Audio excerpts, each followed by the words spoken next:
मैं इस मान सदन का ध्यान एक अति लोकहित के विषय की ओर दिलाना चाहता हूं। महोदय, अभी हाल ही में जींद जिले में सरकारी स्कूल में प्राचार्य द्वारा छात्राओं के यौन उत्पीड़न के कई मामले प्रकाश में आए हैं। कई छात्राओं ने तो जांच कमेटी के सामने जाकर के अपने बयान भी दर्ज कराए हैं, परंतु बहुत सारी छात्राएं ऐसी भी रही होंगी जो सामाजिक दबाव के कारण सामने नहीं आ पा रही। यह मामला और भी संगीन हो जाता है जब स्कूल के प्राचार्य द्वारा यह घिनौना कृत्य किया गया। इस मामले में पिछले वर्ष भी छेड़छाड़ की शिकायतें आई थी, जिन पे उस समय कोई कार्रवाई नहीं की गई, क्योंकि प्राचार्य द्वारा किए गए इन कृत्यों के उनके स्टाफ के लोग भी जरूर सम्मिलित रहे होंगे, अन्यथा यह मामला जल्दी ही उजागर हो सकता था। प्रदेश में जहां सरकार ये नारा दे रही है बेटी बचाओ और बेटी पढ़ाओ, परंतु सरकारी मशीनरी बेटियों के यौन शोषण को बढ़ावा दे रही है। प्रदेश की जनता में सरकार के प्रति गहरा रोष व्याप्त है।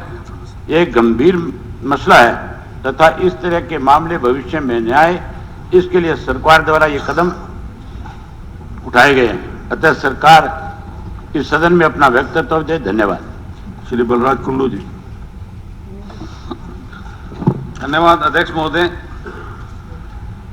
मैं इस सदन का ध्यान एक अति लोकहित के विषय की ओर दिलवाना चाहता हूं। पिछले दिनों जींद जिले के जो स्कूल के प्रांगण में के संदर्भ में माननीय पंजाब हरियाणा हाईकोर्ट ने काफी गंभीर टिप्पणी की है कि हरियाणा के स्कूलों में सुविधाओं की कमी व बेटियों के साथ यौन उत्पीड़न के मामले बढ़ रहे हैं।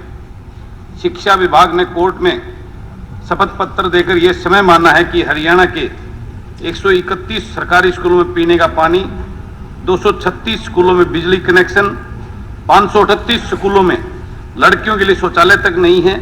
हालत इतने बुरे हैं कि बच्चों के बैठने के लिए 8240 कमरों की कमी है।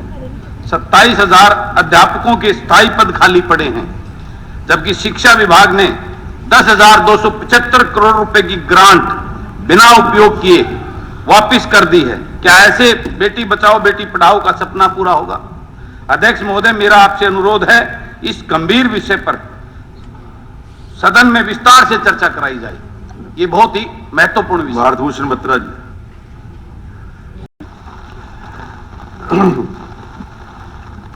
स्पीकर सर, हम निम्नलिखित सदस्य सदन का ध्यान एक अति महत्वपूर्ण विषय की ओर दिलाना चाहते हैं कि वर्ष 2015 में हरियाणा प्रदेश के पानीपत जिले में देश के माननीय प्रधानमंत्री द्वारा छात्राओं के लिए बेटी बचाओ और बेटी पढ़ाओ के अभियान की शुरू की थी, परंतु अब प्रदेश में इसकी वास्तविक स्थिति बेहद ही दुखद व शर्मसार साबित हुई है।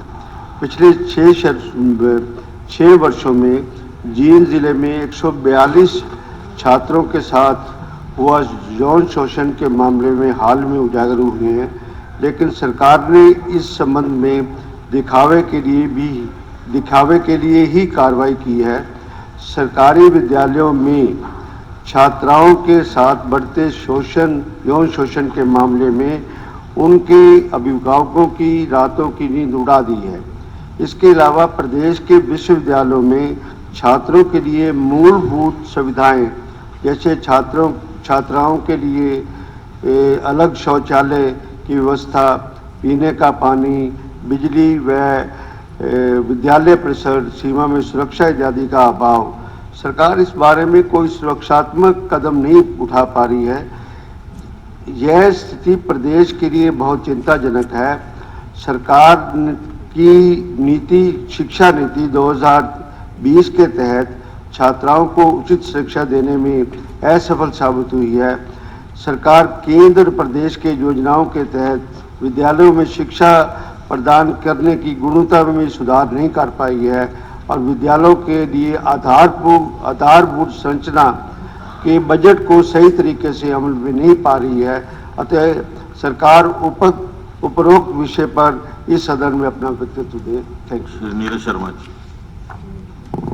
अध्यक्ष महोदय जी, स्कूलों में सुविधाओं की कमी एवं बेटियों के साथ यौन उत्पीड़न बारे में श्रीमान जी विषांकित मामले में एक बहुत ही महत्वपूर्ण बात की ओर ध्यान आकर्षित करना चाहता हूं।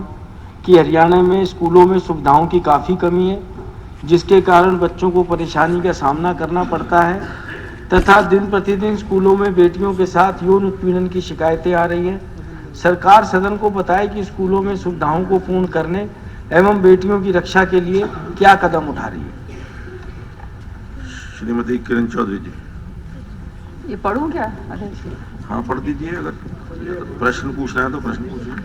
पढ़ भी देती हूँ, प्रश्न भी पढ़ पूछ लूं। दीजिए, पढ़ दीजिए। मैं इस महान सदन का ध्यान एक अति लोकहित के विषय की ओर दिलाना चाहती हूँ कि हरियाणा राज्य में महिलाओं के प्रति अपराध का हब जो है बनता जा रहा है।